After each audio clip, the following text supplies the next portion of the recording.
kulendi bata nzeve dzeZANU-PF ndichibata mhuno tichirwera pasi munin'ina bata uya uone ugodzokera muri yeZimbabwe ndadzoka zvegare zvatanga sekutaura kwandinozviita kuti takadarika level rekuripota but iko zvinezvi taakupinda munyaya dzevanhu nemusoro baba kuita kuti vo zvatanga manje. Good morning Zimbabweans, good morning everybody. I'm so excited honestly speaking. Nasi iri Monday 6 July akudyiwe rinopisa. Right, Vice President Constantine Chiwenga stand senior ZANU-PF officials during a Central Committee meeting when he cautioned them against premature celebrations following the passing of CAB3 by the National Assembly. Unozwa kuti kwanzwa nyaya dzakutanga kunzwa iso nemadhara yaubvoza kuti zvakunakidza manje. He is the same guy akakwanisa kumisa vanhu vanga vatowana matenda vagadzira mabusiness ekuti vagadzira ma-t-shirts macup in 2017 kuti vaite hanzi munhu wese kuna amai. Remember itenda riri kuti nomwe munhu akatobroka nekuti unongwa zviprindisa unongwa munhu wese kuna amai vapi vacho. So something big is about to happen in the history of Zimbabwean politics. Something great is about to happen. Kuchapisa, kuchamanywa, kuchanakidza ende kuchafarwa at the end of the day.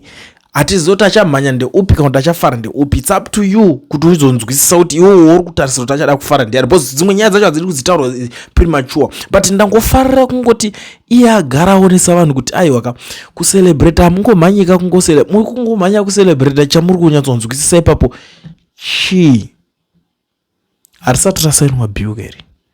Ndona vanhu vakawanda kutaura kuti rakatosainwa kudhara, it's a done deal, it's just a matter of signature, then from there rangosara kuti riende nekuma offices 2 evanhu varipo iko zvinezvi kuti vange vachiti Virginia Mabiza and the other guy anonzi Ziyambi ndo vega vanenge vangosara kuti chinjingo vachifambisa process ichienda kwari kuenda. Guys, ndakazvitarisa ndakatoona kuti it's bullshit zvinenge zvitaurwa nevanhu izvi. Because let me tell you something, kune 2 court cases izvezvi akatobata chinhu ichochi kuti chisabudirire chisaenda mberi. Ari kutoti bill harina kwariri kubuda richizoenda. 2 court cases against kusainwa kwacho kwebill ikoko.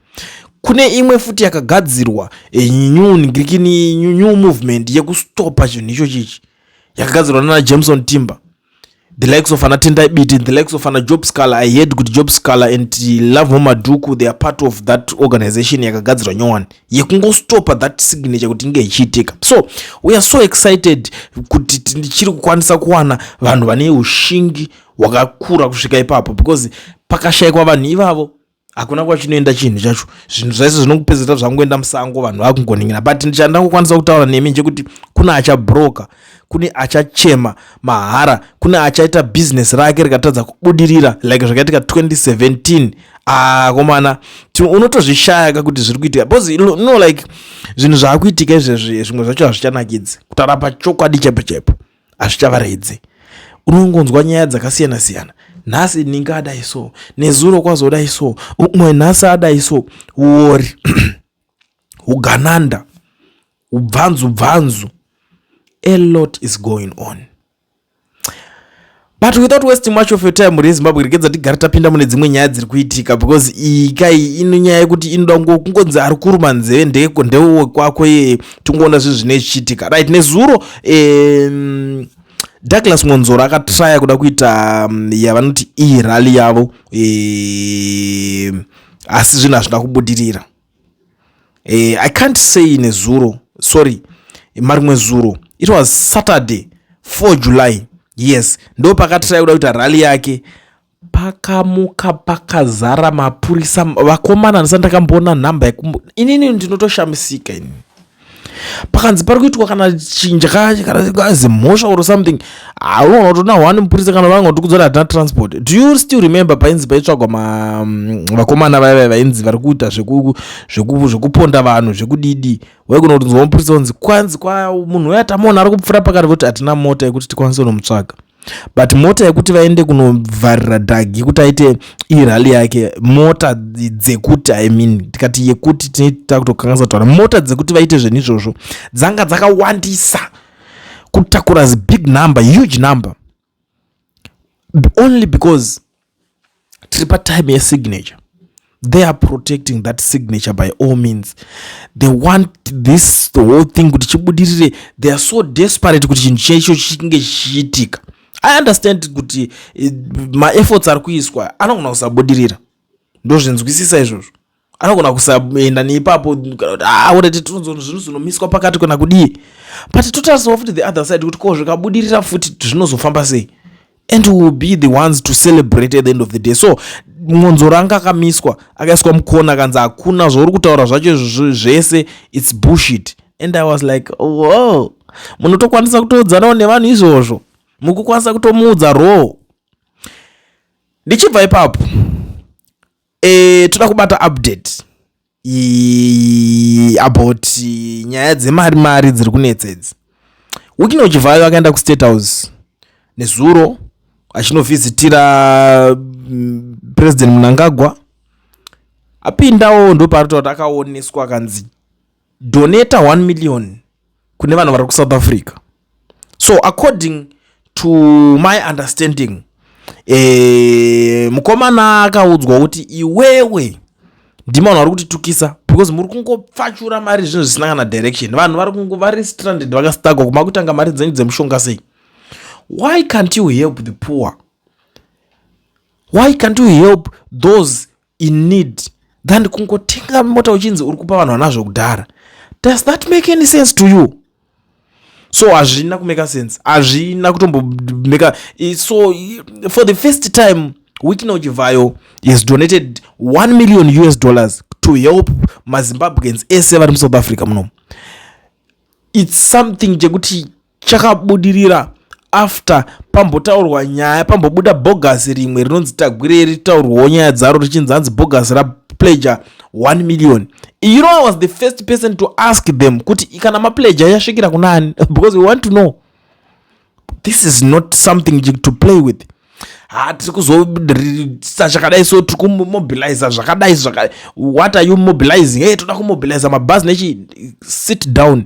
Takatotaura pfungwa hapana apa. Kwanzwa zvinhu, but nhasi ndopeta kunzwa zvangu azobuda ari kutaura kuti handina kumbobvira ndakataura zvinhu izvozvo vanhu vari kundinyebera. But how come kuti haana kutaura zvinhu izvozvo? Ivo vanhu vari kumusapota vake vacho mafoot soldiers ake, vakomana vanoita zvichirakashi vachisapota iye, ndo vakabuda vachifambisa nyaya idzodzo. Saka how come kuti nhasi panozonzi mabhazi acho haana mari yacho iyo 1 million haana kuiisa? Zviri kumeka sense here kana makazvitarisa nemi? Million yacho haatorina kutobudisa. Inini ndakatozviona from day one because I know him very well. I know that guy. Anoita madecisions ekupenga. Ipapa panongo ngatoramba nemari yake. Atoona kuti ndoita loss. My wee. As anenge atombota, anongo ngatoti yes, I'm going to give them 1 million. Ofazona vanhu vanoti every day vanondimukirira kwakuriendu. Vanondimukirira vachindiita chibhorani kundidhaya. So hapana mari yakambobvisa 1 million. Anoiona kupi? Ari kutoshaya mari yekudhaya musoro. Muna zera rake rero mwana mudiki stereki kuna Mnangagwa. Zvekuti tikatotarisa age wise izera remwana waMnangagwa anofanira kunzi zera remwana wacho chairo. Tikada kutotarisa age wise izera revana vaMnangagwa. Yeah, that boy Tagwire. But akushaya mari kana yekudhaya musoro, bvudzi ramba rakangocheneruka. Amen, pangu maybe ndo mushonga yacho yekuti unongonzi zvingazvingoramba zvakadaro zvakangocheneruka zvichingoenda. But I'm not saying kuti ndine problem nekuti munhu bvudzi rakachena. Ende rangu rinotochenawo sometimes, rinokutochenawo, but ndinozongoitawo skillful. But this Tagwire boy zvekunzi vakamobilize 1 million yekuti musaudzwe nyaya dzekunyeba. I don't like vanhu vanonyeba. Handizvifariri zvokuti munhu oya monyebera vanhu mopedzera maakuda kuti takuda kuchibvunza kuti chiuya muite account for the money, because isusu haungambotiudza kuti iwo wabvisa million yaenda kupi million yacho, yapowa ani? Ndo nyaya dzanga dziripo. And then the other thing, pane imwe nyaya iri kunetsa handifungoti inogona kubata vanhu wero iyi. But gedza ndingoitaura in short guys, I don't mean to tingati chiko the way matauriro ndozviita ka handisida kuboy handisi kuda kuboy. Remember, this is the matter of life and death. So what I want to say is vanhu mese makangopindawo muno muSouth Africa mapindira makaita iwe utoriwo pama1 urikuda kutodzingwa unotodzokerawo. Hakuna chinozonzi chairman wekumaborder jumper, hakuna chinombozonzi chairman wemunhu akaoverstay passport iwo yako yakatooverstayawo. Guys, ngatizvimire zvinhu izvozvo. Tito mari yazoita kune mobva madya mari dzodzo, mobva maita zvinhu zvamajaira kuita makore ese. Musatry zvinhu, don't try this. Ndozoti umwe anogona kuzoti adya but handiti mari dzekubayira dzezvigananda. No, kana dziri mari dzekubayira ndanobawo. Inonobawo. Iyi mari isiyai inyatsoshanda chaizvo. Kwairi kudistributwa ichibva nako ikoko. Companies emabhazi ngaaende anosaina. This is the easiest way to deal with this issue.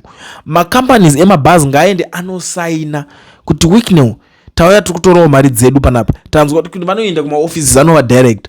Vonosainira mari idzodzo. Ototaura kuti inini ndinda kutoenda kutrip yakati ndikunotora vanhu pakati, vanhu vanje nhamba yavo ichangeri nhamba yakati.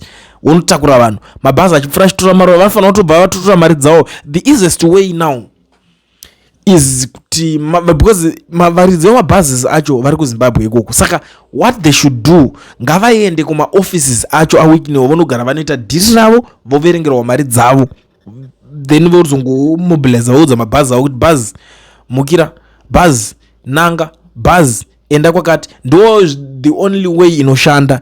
Izvi zvekuzonzi munhu anobata kuti inini ndinotobirira vanhu kuno muda kuti taikaunike musangano. Please guys, don't do that. Hatisi kuda kuti mari dzizoshota, umwe munhu ozosara achiti saka ndodiwo ndakushaya mari yekuti ndinge ndichizodzokera. Hatisi kuda kuzvinzwa futi izvozvo. I think ndakwanisa kukurerutsira. And then kwozoita vanhu vari kutaura nyaya dzekuti hanzi sati tadzodzokera saka tozonoitwa sei vabhodha. It's either une passport kana kuti hauna, uri kuzopuwa 5 years ban yako. Haisi secret iyoyo, but because you don't have any option, wakungopindawo bhazi rako remahara, because zvinhu zvese zvinhu zvemahara zvine mubayiro wakakura. You have the price to pay. Saka iwe unopinda mubhazi rako remahara racho woendeswa kumba mahara, asi pabhodha obva unopuwa 5 years ban dzekuti wafoka dzoka. Disadvantage iripo manje ndeye kuzodai so uchada kuzofunga kabusiness woti but semunhu akagara mujoza muno munguva refu ndikatadza here kupota nyingonohodhawo zvinhu ndichidzoka nazvo ndichitengesesa. Ndo pachatangira problem yako, nekuti pachatanga problem iyoyo chichazoitika iwewe ndechekuti uchatadza kudzoka uchinohodha zviri pamutemo. Kana ndichita kuti kupinda munyika zviri pamutemo wako yakunohodha passport yako inenge iri valid, uchakundikana kuti unge uchizviita izvozvo. So it's a disadvantage yakatokurisa yekuti inoda kuti munge muchiinzwisisa guys, munge muchiiziva kuti ndo machallenges achanetsa acho, ndo machallenges aripo. Hatidi kuti tizongomuka takungoti mimi musingatiudze nei kuti ndo zvarongwa ikoko. And for your own information, those guys vari muZANU-PF, they are celebrating kudonha kwamaita, kudzoka kwamuri kunzi maakuda kuita munhu wese ada kudzoka kuZimbabwe uko. Those guys, they are celebrating, including Mnangagwa spokesperson George Charamba. He was celebrating achinyora maparagraph takazvitaura this and that, kana mazoya kunoko zvakadai vanhu vekuti vane shungu mumwoyo dzekuti vanhu ava vari kubva kujoza toda kumbovatonga. Nekuti wona imagine ka iwo yes uri muzimba but hausi kutongwa navo, uri kutongwa nana Ramaphosa. Handiti wazviona uri kuita zvinhu zvese zviri kuitika zvine chekuita nana Ramaphosa. Saka iwo bvonzo kudodzoka manje unenge wagaina exposure, waakuziva kuti izvi zvakanaka, izvi zvakashata, izvi this is nonsense, izvi ngatimirei, izvi ngazvisadai. So machallenges ekuti muchazvikwarira zvese izvozvo. Handiti mukubata nyaya dzacho, inyaya dzekuti dzichakwarirwa nekuti vanenge vada kumbofila kumbokutongaiwo. Saka please itai zvinhu zvenyu muchiziva, haikona kungofara kungoti ari kunguva yemahara. Zvaitofanira kutoitika apapo nangu is just that vanhu vanenge vakutya kupera mari. So zvavanenge vakutya kupera mari, they were using that strategy kuti vanotya kuti kana alright umwe munhu angonongoti nditomboenda kumusha ndizodzoka hangu saka vanonga uchiti asikationa westa mari kuti vanhu vanongonongoramba vachingoti tiri kuda mabhazi tiri kuda kumabhazi vachingotanga kukwira matransport mahara and then vozoitawo medzi dzavo dzekuti hadzidze kuzodzokera when time goes on kana kuti pamberi apa vamboonawo hama it's something chekuti vanogona kunge vari kutrya kuavoida vanhu vanenge vakaita seivavo that's why vari kuti chero ukatotaona passport fingerprint rako wobva watoningina wobva watogara watombopuwa ban paunongobudikira wakadzoka chero wati ndauya ndatora passport yangu haupapindi because unenge uchinzi kunoku mune ban yenyu ye5 years ameno kana shoko racho ranzwika zvakanaka ndeuzi nina handidi zvekuti tozongoramba tichingorudunuka tongotaura muchitadza kunzwisisa kuti zvinenge zvifamba sei. I think kana tichinge tanzwisisana we can call it a day. Panapa, I'm so excited guys to give you the latest updates, something that is about to happen and something that is already happening in our Zimbabwe, South Africa, kwese tichingorova tichingodaro. So I will be back zvekare kuma time takuzoonesana kuti how far zvinhu zvapapi chimwe chiri kuzoitika chine chinhu chiri kutora nzvimbo. Obviously hatingogumire pane nyaya imwe chetewo, but nyaya dziri pana pamhuri yeZimbabwe ndedzekuti aiwa kazviri kunzi vachiwenga vari kutaura kuti imimi team maZanu-PF ningirikini imi mamembers imimi chimbomirai kupemberera. Muchapemberera kanganga inobata maihuro like what happened in 2017. So chimbomirai kupemberera kuti CAB3 yazopasa yeta sei. Musati mapemberera ka chimbodzika mesai hana mbijana muri kuibata. Saka vakambotsitsaniswa hana because upana kuna kuitika zvimwe ka you never know. Kunokomuko mumwe akangomuka wakabudikira achitanga kutaurawo zvaanoda kutaura zvikazoenda nepamwe. And the other thing inyaya yekuti Douglas Monzora akarambidzwa kuita rally yake and zvakanyadzisa kwazvo kuti vanorambidzoona Monzora nemunhu apera. I'm not mocking Monzora, handisi kutaura zvinhu zvokuti ndinoda kuningina, but Monzora haana kana masupporters, but havana basa nazvo, they don't care. Vanongoti let's stop him, ndo zvatoitika kuna Monzora. The other thing inyaya yekuti Tagwire yainyeba vanhu vake vainyeba kuti 1 million yabuda and we challenged him kuti toda kuziva kuti mari yacho yakaenda kunani because so far hatina chetati taona chayashanda kusvika iya pasotanga kutaura kunzi haana mari yakabuditsa dzadziri nyaya dzekunyeba why muri kuningirina. So vanhu vanobenefita chii pakunyeba? Vanhu vake ndo vaifambisa nyaya vachida kuti vanhu vanyebere kufarira zvisina nebasa rese, saka hapana chakakwanisa kufadza vanhu. But the good news is that Wikne uchivhayo paaenda kuState House achinotaura navamudanga hanzi Wikne chiisa 1 million kuti ukwanise kubatsira maZimbabweans vari kuSouth Africa kuti vakwanisewo kuita se kudzoka. And Wikne haana umbohesitate kana kuti kumbotenderera, abva angoita seizvozvo, bva angoedha ka 1 million kake kekuti kachange kachiita se kachizoshandawo pakubatsira maZimbabweans mune zvikamu zvinotevera izvozvi. Ndo maupdates ari panapa muri yeZimbabwe andangoti ndiuye nawo ndichikuonesai. Saka ndosaka pena ndagara ndataura ndikati kana pachinge pane zvimwe zvichazobudikira kana kuti pachinge pane dzimwe nyaya dzichazoda kutaurikawo muchandiona ndadzoka zvekare ndakutaura nemi. Asi zvamanje ndiri kuti squareai zvakanaka, muve nezuva rakanaka kumabasa kwamuri kwese ikoko, nyika dzakasiyana dzamuri dzese idzodzo. Musakanganwe kundiudzawo kuti muri kundionawo muri kupi. Zvinhu zvinotipawo manyemwe izvozvo, manyawi zvinofadza kunzwawo vanhu vachitaura nzvimbo dzakasiyana-siyanawo. Pamwe dzichidawo rimwe gore ndinogona kuzovhizitawo nyika yaunenge uri iyoyo kana kuvhizita nzvimbo yaunenge uri iyoyo, tikatoziva kuti vanhu vari kwakati uyai tionane, tikatozosanganawo tikaita se tikafariranawo. So zvakakosha izvozvo kuti tingozivisana. Tell me where are you watching me from?